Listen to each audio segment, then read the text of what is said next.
سرکار آ گئے، سارے پڑھو درود اج سرکار آ گئے، دنیا تے دو جہاناں دے مختار آ گئے، اللہم صلی علی سیدنا و مولانا محمد، اللہم صلی علی سیدنا و مولانا محمد، لم یاتی نذیروں کا فی نظر ملام، یاتی نذیروں کا فی نظر مثل تو نہ شد پیدا، جانا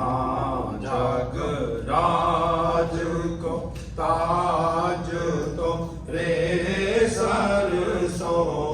جگ راج کو تاج تو رے سر سو، ہے تجھ کو شاہ دو سرا جانا،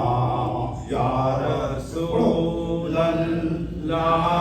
یا حبیب اللہ، یا رسول اللہ یا حبیب اللہ، ہے تجھ کو شاہ دو سرا جانا، البحر علا والموج طغیٰ، من بے کس و طوفان ہوش روبا، من بے کس و طوفان ہوش روبا، مجدھار میں ہوں بگڑی ہے ہوا، مجدھار میں ہوں بگڑی ہے ہوا، موری نیا پار لگا جانا، یا رسول اللہ یا حبیب اللہ، یا رسول اللہ یا حبیب اللہ، موری نیا پار لگا جانا، یا شمس و نظر تیلا لئی، جبت بارسی عرض باکونی، جبت بارسی عرض باکونی، تورے جوت کی جھل جھل جگ میں رچی، تورے جوت کی جھل جھل جگ میں رچی، موری شب نے نہ دن ہونا جانا، یا رسول اللہ یا حبیب اللہ، یا رسول اللہ یا حبیب اللہ، موری شب میں نہ دن ہونا جانا، انفیت شو وسخا کا تم آئے گے سوئے پاک ابر کرم، اے گے سوئے پاک ابر کرم، برسن ہارے رم جم رم جم، برسن ہارے رم جم رم جم، دو بوند ادھر بھی گرا جانا، رسول اللہ یا حبیب اللہ یا رسول اللہ یا حبیب اللہ دو بوند ادھر بھی گرا جانا میں تو پنج تن کا غلام ہوں میں تو پنج تن کا غلام ہوں میں غلام ابن غلام ہوں میں تو پنج تن کا غلام ہوں میں تو پنج تن کا غلام شاہ است حسین بادشاہ است حسین دی است حسین دی پناہ است حسین سرداد نداد دست در دست یزید حقا کے بنا لا الہ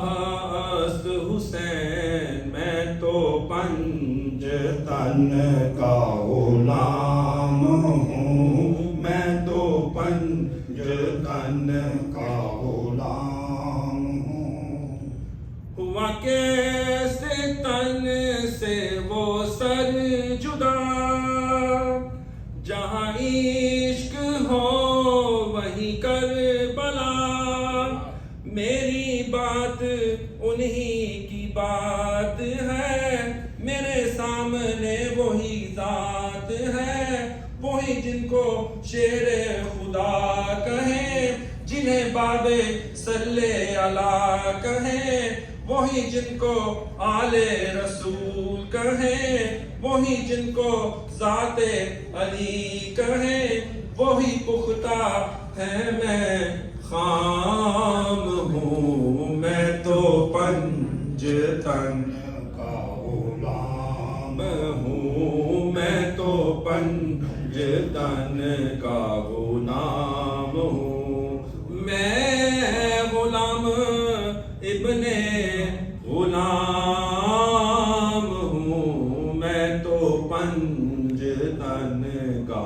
غلام ہوں سبحان اللہ شعر پنجابی دا جی ارشاد تو بھی بناندی ہے ایک بزرگ سن کے وہ جلے صبح ہوندی سی تے نعت پڑھتے سن بڑا عجیب شعر ہے جان گئے نے جانن والے رب ہے میم تے اولے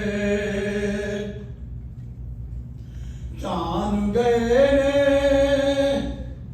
جانن والے رب ہے میم دے اولے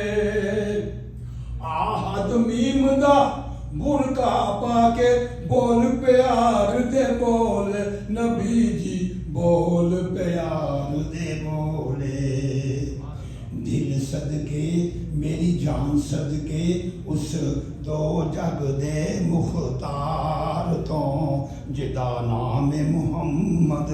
صلی اللہ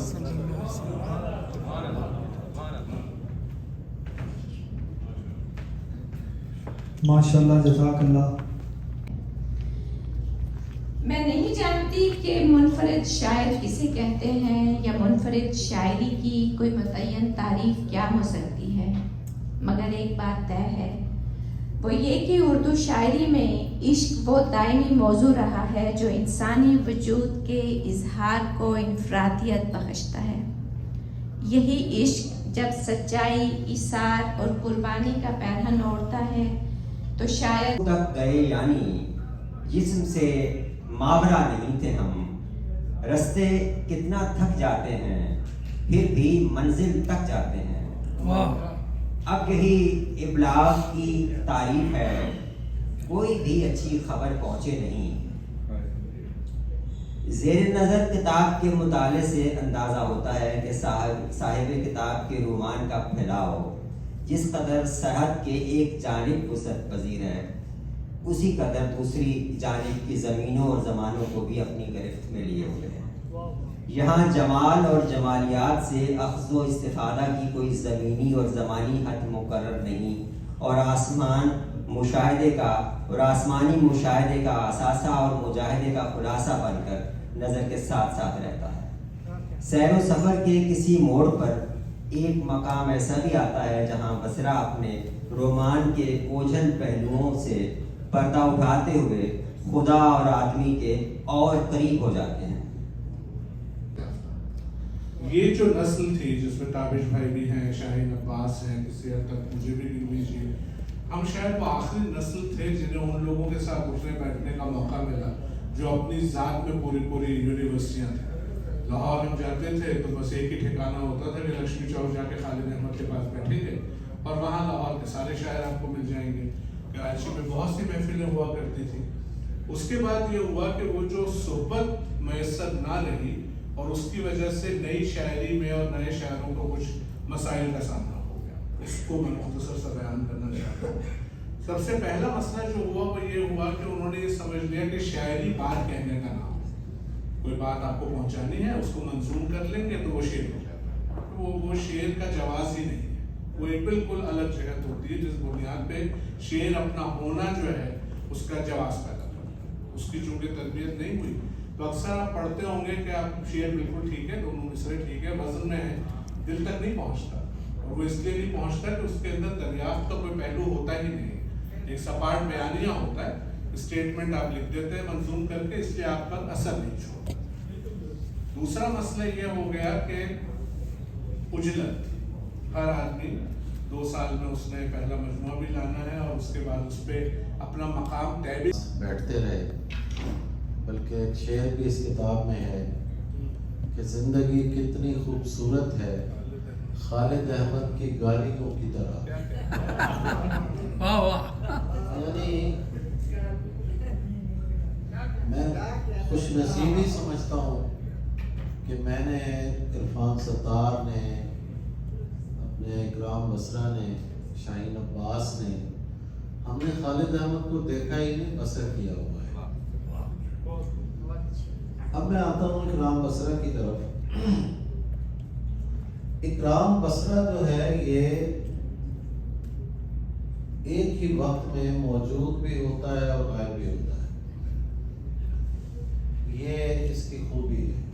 دوستوں کو بھی نہیں معلوم ہوتا کہاں ہے، اچانک ظاہر ہو جانا، اچانک چلے جانا۔ شاعر جو ہمارے ہوتے ہیں وہ عموماً منظر پہ رہتے ہیں، لیکن اصل شاعر وہ ہوتا ہے، ایک مطلب میں پیش کرتا ہوں، ایک غزل میں نے لکھا ہوا ہے کہ ہمارے میر صاحب اس لیے بھی گھر میں رہتے ہیں جنہیں منظر بنانا ہو وہ پس منظر میں رہتے ہیں۔ اکرام بصرہ جو ہے وہ پس منظر میں رہا، لیکن پس منظر کا مطلب گمنامی نہیں ہے، وہ پس منظر میں رہنا اس کا کیا ہے۔ میں بمبے فلم انڈسٹری کے مشاعرے میں گیا تو وہاں مجھے پتہ چلا کہ اکرام بصرہ انڈین فلم انڈسٹری کے بہت بڑے ڈائریکٹر سبھاش گھئی کی اکیڈمی میں فلم کی ٹریننگ حاصل کر رہا ہے۔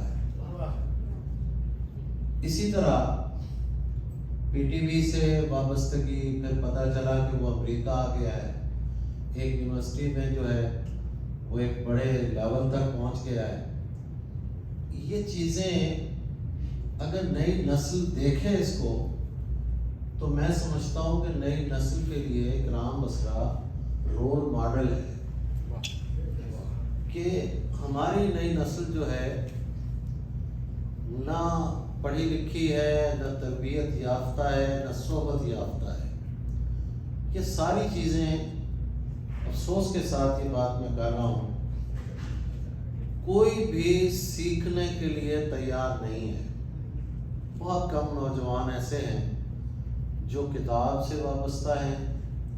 جو سمجھتے ہیں کہ شاعری